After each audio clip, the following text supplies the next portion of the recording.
कुत्ता समाज के खिलाफ सुप्रीम कोर्ट ने एक बहुत बड़ा फैसला लिया है। फैसला ये है कि जितना भी दिल्ली में आवारा कुत्ता है, रोड सड़कों पे घूमते हैं, उन सभी कुत्ते को पकड़ के सेंटर रूम ले जाया जाएगा।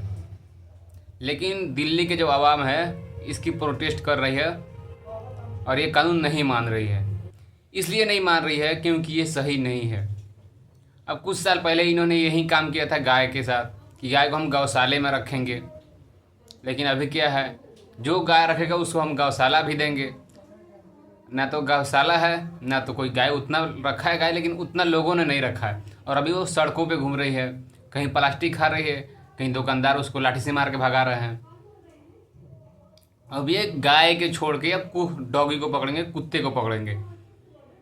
और ये असल मुद्दा ये नहीं है। मुद्दा ये है कि जो वोट चोरी का जो आरोप लगा है बीजेपी सरकार पे, इस मुद्दे को कैसे भी दबाना चाहती है मोदी सरकार।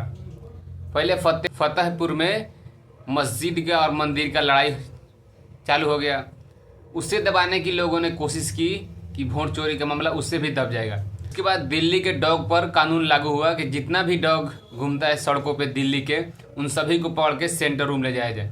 लेकिन ये हकीकत ये है कि जो वोट चोरी का इल्ज़ाम बीजेपी सरकार पर लगा है, ये इल्ज़ाम को दबाने के लिए जो लोग प्रोटेस्ट कर रहे हैं वोट चोरी को लेके, इन सभी को आवाज़ को दबाने के लिए अलग अलग मुद्दा रचा रहा है बीजेपी सरकार। लेकिन क्या इसमें ये सक्सेस होंगे? क्योंकि अभी तो वोट चोरी का मामला से ज़्यादा वीडियो आ रहा है डॉग का, अब कुछ दिन मस्जिद का आ जाएगा, तो फाइनली ये दबा ही देंगे। क्योंकि नरेंद्र मोदी सरकार का हर चीज़, हर कर्म का उपाय है।